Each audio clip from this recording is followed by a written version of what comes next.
Donc voilà, on va s'occuper de la tête là. On va enlever donc la plaque provisoire là sur laquelle monter les cartes. Et puis on va faire tous les ajustements, rajouter des plaques, des barres ici là.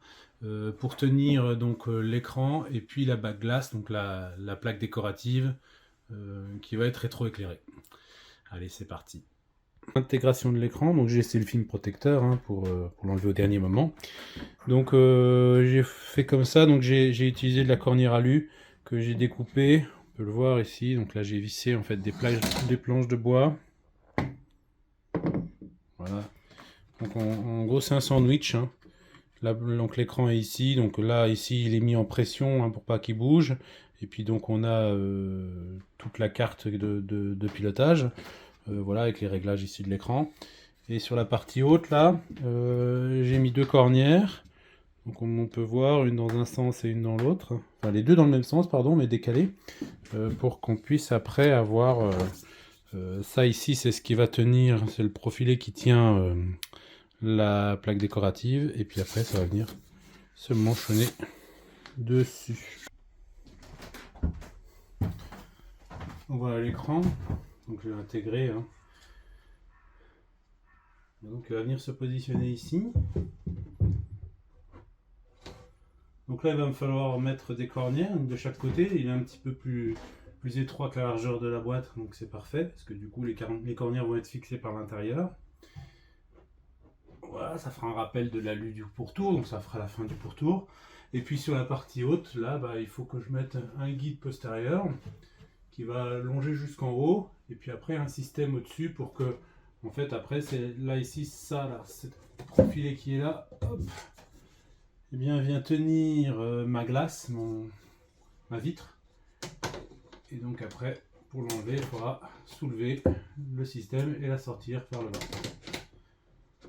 Donc voilà, il faut intégrer tout ça.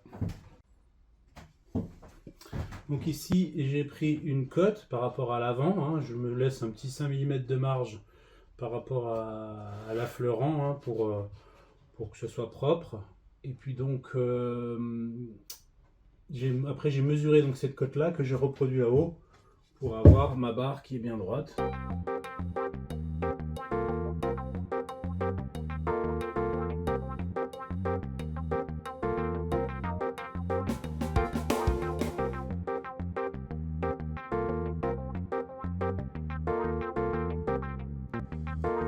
Voilà, j'ai fixé mes deux barres.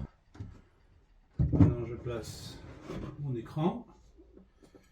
Et ici donc j'ai fait des petites cornières avec des trous fraisés. Et je viens les placer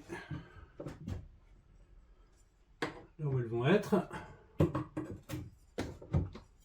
Voilà. J'ai l'intérêt d'avoir mis un petit peu plus grand. Et puis donc je les place.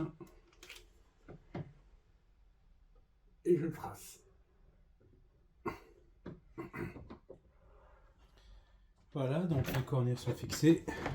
On va voir ce que ça dit.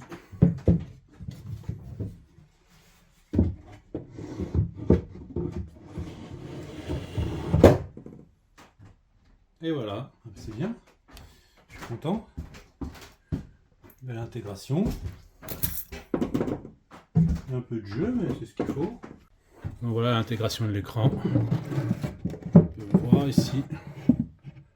Tout simplement. Puis on vient le glisser. Voilà, ça coulisse bien. Et l'avantage, c'est que c'est directement ajusté sur les bords, hein, puisque cette cornière là est fixe sur la tête. Donc ça veut dire que ça fait directement un ajustement nickel. Donc ça, c'est une bonne chose. Voilà, ça laisse un peu de place. Donc là, ici, il va y avoir les speakers qui vont se mettre de chaque côté. Donc après, il va falloir gérer le haut. Donc sur le haut, alors normalement ici, je vais devoir compenser un petit peu. Hein, parce que là, on voit que là, la vitre, elle va passer ici. Et là, on a de la place. Hein, donc il faut que je laisse suffisamment de hauteur jusque là, pour qu'on puisse sortir l'écran. Par contre, à partir de là, je vais caler sur cette partie haute, là, ici, pour que ma vitre, elle soit bien plaquée contre cette partie-là. Ce qui fera qu'il y aura juste une zone où ça ne sera pas plaqué, là une vingtaine de centimètres à peu près, à la hauteur de l'écran. Mais ça ne devrait pas poser de problème puisqu'elle va être tenue dans la cornière qui est là. Et puis ensuite pour la partie haute ici, là il y a toujours, une clé, donc avec un système de verrouillage. Je vais vous montrer sur mes flippers. Donc les flippers assez plus récents en fait, hein. La clé est ici et vient donc bloquer la vitre, hein. C'est pour éviter qu'on puisse soulever la vitre. C'est juste le loquet qui se met là-bas pour éviter de soulever. Et sur les systèmes plus anciens comme le Pinbot ici, c'est au-dessus.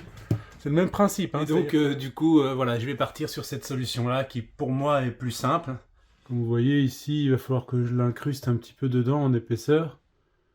Et après c'est le loquet qui va se positionner de telle façon à bloquer la vitre ou à laisser passer, suivant si c'est dans un sens ou dans l'autre.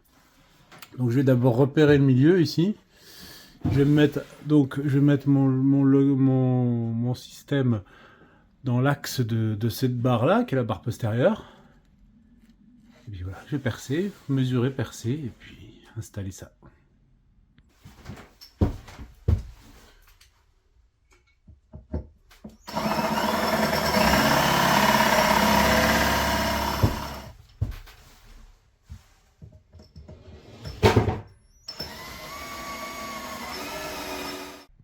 Voilà la pièce. Donc le trou n'est pas rond, mais oblong, pour éviter à la serrure de tourner. Voilà, on installe ça. Donc on continue, on va placer ces barres.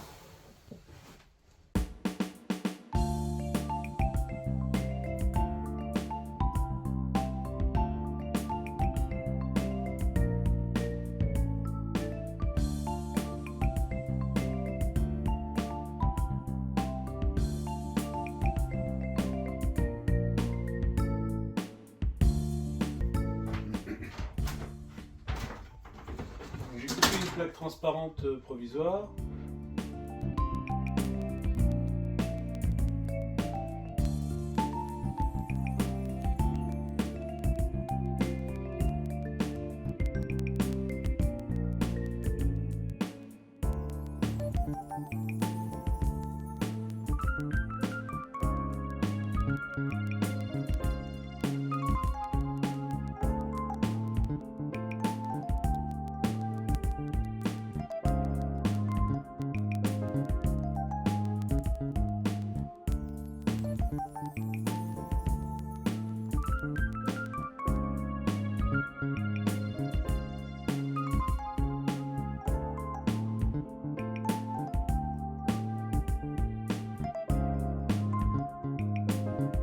Maintenant je compose sur le haut.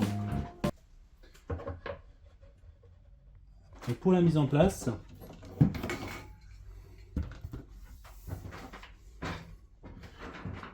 d'abord on positionne la plaque, on soulève, elle rentre se mettre en place, et ensuite ici le loquet vient se fermer, ce qui fait que là on est bloqué. Voilà, pour l'instant on est bloqué ici. Et donc il faut rouvrir le loquet pour pouvoir faire soulever ici et après ramener. Donc pour que ça marche, il faut encore bloquer, on l'a vu là. Voilà. Il faut encore bloquer la plaque sur l'avant. Donc en fait j'utilise ça qui va venir se caler ici. Ce qui fait qu'après, donc là ici on est coincé. On ouvre le loquet et on peut sortir la plaque. Donc voilà, c'est fait. Donc ici, là c'est fermé. Dès que je tourne la clé, tac, on peut la voir ici. Là ça bloque la plaque et là ça la libère. Et après, ça peut sortir.